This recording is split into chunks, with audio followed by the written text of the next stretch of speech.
প্রিয় ভিউয়ার্স, আবারও চলে আসলাম তোমাদের মাঝে ভেরি মোস্ট ইম্পর্ট্যান্ট টপিক প্রশ্ন উত্তর নিয়ে আজকে হাজির হয়েছি।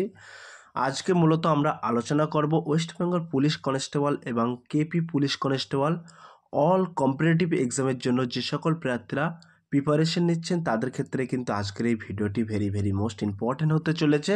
তাই ভিডিওটি স্কিপ না করে সম্পূর্ণটি দেখার জন্য অনুরোধ রইল। তার আগে বলবো, যে সকল ভিউয়ার্স এখনও পর্যন্ত আমার এই চ্যানেলটি সাবস্ক্রাইব করেনি তাদেরকে বলবো প্লিজ অতি দ্রুত সাবস্ক্রাইব করে দিয়ে আমাদের পাশে থাকুন এবং বন্ধুদের মাঝে শেয়ার করে দিন। চলুন আজকের প্রথম প্রশ্নটি জেনে নেওয়া যাক। আজকের প্রথম প্রশ্ন হলো, অর্থাৎ 1 নম্বর প্রশ্ন হলো, ওএনজিসি এর সদর দপ্তর কোথায়? গোয়ালিয়র, ডিগবয়, দেরাদুন, কোনোটি নয়। 1 নম্বর প্রশ্নের ক্ষেত্রে একেবারে সঠিক উত্তর হয়ে যাবে option C is the right answer, Dehradun. এই ওএনজিসির ফুল ফর্ম হচ্ছে oil of natural gas corporation. 2 নম্বর প্রশ্ন হলো, ওপিইসি কত সালে গঠিত হয়? 1960 সালে, 1961 সালে, 1962 সালে, 1963 সালে। 2 নম্বর প্রশ্নের ক্ষেত্রে কিন্তু একেবারে সঠিক উত্তর হয়ে যাবে option A is the right answer. 1960 সালে কিন্তু ওপিইসি গঠিত হয়। এই ওপিইসির ফুল ফর্ম হচ্ছে organisation of petroleum exporting countries. 3 নম্বর প্রশ্ন হলো, ওপিইসি এর সদর দপ্তর কোথায় অবস্থিত? দুবাই, রিয়াদ, অস্ট্রিয়ার ভিয়েনা, কোনোটি নয়। 3 নম্বর প্রশ্নের ক্ষেত্রে কিন্তু সঠিক উত্তর হয়ে যাবে option C is the right answer, অস্ট্রিয়ার ভিয়েনাতে কিন্তু ওপিইসি এর সদর দপ্তর। 4 নম্বর প্রশ্ন হলো, বিশ্বে কোন দেশ খনিজ তেল উৎপাদনে প্রথম স্থান অধিকার করে? সৌদি আরব, রাশিয়া, কুয়েত, কোনোটি নয়। 4 নম্বর প্রশ্নের ক্ষেত্রে কিন্তু সঠিক উত্তর হয়ে যাবে option A is the right answer, Saudi Arab. তাহলে বিশ্বে কোন দেশ খনিজ তেল উৎপাদনের প্রথম স্থান অধিকার করে? মনে রাখবেন Saudi Arab, option A is the right answer.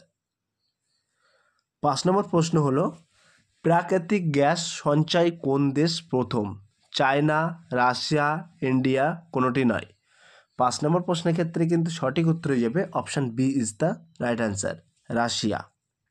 তাহলে প্রাকৃতিক গ্যাস সঞ্চয় কোন দেশ প্রথম? মনে রাখবেন রাশিয়া। 6 নম্বর প্রশ্ন হলো, ভারতের প্রথম জলবিদ্যুৎ কেন্দ্র কোনটি?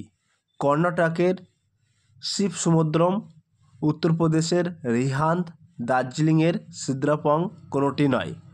6 নম্বর প্রশ্নের ক্ষেত্রে কিন্তু সঠিক উত্তর হয়ে যাবে option C is the right answer, Darjeeling এর সিদ্রাপং। 7 নম্বর প্রশ্ন হলো, জাতীয় তাপবিদ্যুৎ সংস্থা এনটিপিসি কত সালে গঠিত হয়েছিল? 1975 সালে, 1976 সালে, 1977 সালে, কোনোটি নয়। 7 নম্বর প্রশ্নের ক্ষেত্রে কিন্তু সঠিক উত্তর হয়ে যাবে option A is the right answer, 1975 সালে। 8 নম্বর প্রশ্ন হলো, জলবিদ্যুৎ উৎপাদনে বিশ্বে ভারতের স্থান কত? ষষ্ঠ, সপ্তম, অষ্টম, কোনোটি নয়। 8 নম্বর প্রশ্নের ক্ষেত্রে কিন্তু সঠিক উত্তর হয়ে যাবে option A is the right answer, ষষ্ঠ। 9 নম্বর প্রশ্ন হলো, সর্দার সরোবর সেচ প্রকল্প ভারতের কোন রাজ্যে অবস্থিত? গুজরাট, রাজস্থান, উড়িষ্যা, কোনোটি নয়। 9 নম্বর প্রশ্নের ক্ষেত্রে কিন্তু সঠিক উত্তর হয়ে যাবে option A is the right answer, Gujarat. 10 নম্বর প্রশ্ন হলো, বিএআরসি এর পুরো নাম কি? এখানে কিন্তু পুরো নামটি আমি মেনশন করে দিচ্ছি, তোমরা দেখতে পাচ্ছ। 10 নম্বর প্রশ্নের ক্ষেত্রে কিন্তু সঠিক উত্তর হয়ে যাবে option B is the right answer. বলা হচ্ছে বিএআরসির পুরো নাম হচ্ছে ভাবা অ্যাটমিক রিসার্চ সেন্টার।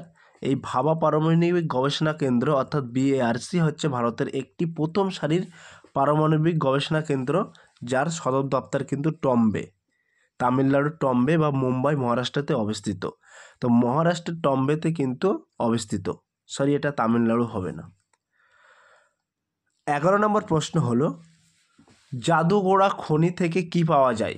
লোহা, ইউরেনিয়াম, অভ্র, কোনোটি নয়। 11 নম্বর প্রশ্নের ক্ষেত্রে কিন্তু সঠিক উত্তর হয়ে যাবে option B is the right answer, uranium. 12 নম্বর প্রশ্ন হলো, তার আগে ছোট্ট একটি অ্যানাউন্স, আমাদের ডেসক্রিপশন বক্সে হোয়াটসঅ্যাপ গ্রুপ লিঙ্ক এবং টেলিগ্রাম গ্রুপ লিঙ্ক দেওয়া আছে। যদি কেউ যুক্ত হতে চান ওই লিঙ্কে সরাসরি ক্লিক করে যুক্ত হতে পারেন। 12 নম্বর প্রশ্ন হলো, ভারতের প্রথম জনগণনা শুরু হয়েছিল কত সালে? 867 সালে, 868 সালে, 869 সালে, কোনোটি নয়।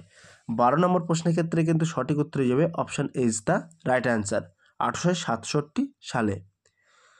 13 নম্বর প্রশ্ন হলো, ভারতের কোন রাজ্য সর্বাধিক নারকেল উৎপাদিত হয়? উড়িষ্যা, তামিলনাড়ু, দিল্লি, কোনোটি নয়। 13 নম্বর প্রশ্নের ক্ষেত্রে কিন্তু সঠিক উত্তর হয়ে যাবে option B is the right answer. তামিলনাড়ুতে কিন্তু ভারতের সর্বাধিক নারকেল উৎপাদিত হয়। 14 নম্বর প্রশ্ন হলো, আলমাত্তি নদী প্রকল্পটি কোন রাজ্যে রয়েছে? পশ্চিমবঙ্গ, বিহার, কর্ণাটক, কোনোটি নয়।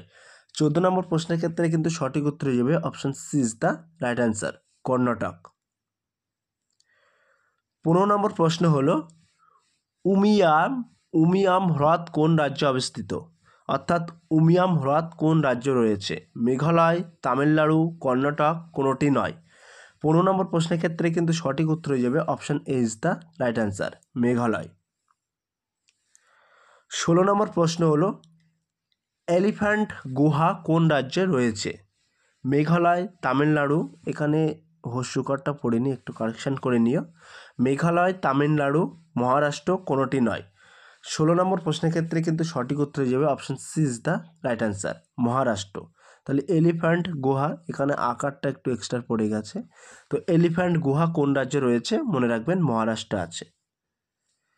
17 নম্বর প্রশ্ন হলো, ভারতের বৃহত্তম তামার খনি কোনটি? রাজস্থানের খেত্রি, অসমের ডিগবয়, ঝাড়খণ্ডের সিংভূম, কোনোটি নয়। 17 নম্বর প্রশ্নের ক্ষেত্রে কিন্তু সঠিক উত্তর হয়ে যাবে option A is the right answer, রাজস্থানের খেত্রি। তাহলে ভারতের বৃহত্তম তামার খনি কোনটি? মনে রাখবেন রাজস্থানের Khetri, option A is the right answer. 18 number প্রশ্ন হলো, ডোল্লু কুনিথা কোন রাজ্যর লোকনৃত্য? ঝাড়খণ্ড, উড়িষ্যা, কর্ণাটক, কোনোটি নয়। 18 নম্বর প্রশ্নের ক্ষেত্রে কিন্তু সঠিক উত্তর হয়ে যাবে option C is the right answer, Karnataka. 19 নম্বর প্রশ্ন হলো, সম্বর হরিণ কোন রাজ্যর রাজ্য প্রাণী? অর্থাৎ রাজা প্রাণী হবে, এটা স্কিপ করে দাও। তো বিহার, উত্তরপ্রদেশ, উড়িষ্যা, কোনোটি নয়।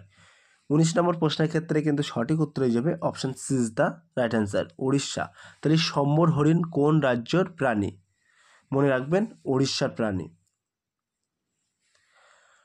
20 নম্বর প্রশ্ন হলো, ভারতের কোন রাজ্যের বৃহত্তম সোনার খনি রয়েছে?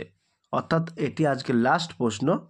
কর্ণাটক, মুম্বাই, আসাম, কোনোটি নয়। সব প্রিয় ভিউয়ার্স, এই 20 নম্বর প্রশ্নটি তোমাদের জন্য হোমওয়ার্ক থাকলো। তোমরা সঠিক উত্তরটি বেছে নিয়ে কমেন্ট সেকশন বক্সে কমেন্টের মাধ্যমে জানিয়ে দিও। সব প্রিয় ভিউয়ার্স, এই ছিল আজকের very most important West Bengal police constable এবং কেপি পুলিশ কনস্টেবল পরীক্ষার জন্য ভেরি মোস্ট ইম্পর্টেন্ট প্রশ্ন উত্তর। যদি আজকের এই ভিডিওটি ভালো লেগে থাকে প্লিজ লাইক, কমেন্ট এবং শেয়ার করে দিন বন্ধুদের মাঝে। ফিরে আসছে আগামী দিনে তোমাদের জন্য very most important topic video নিয়ে।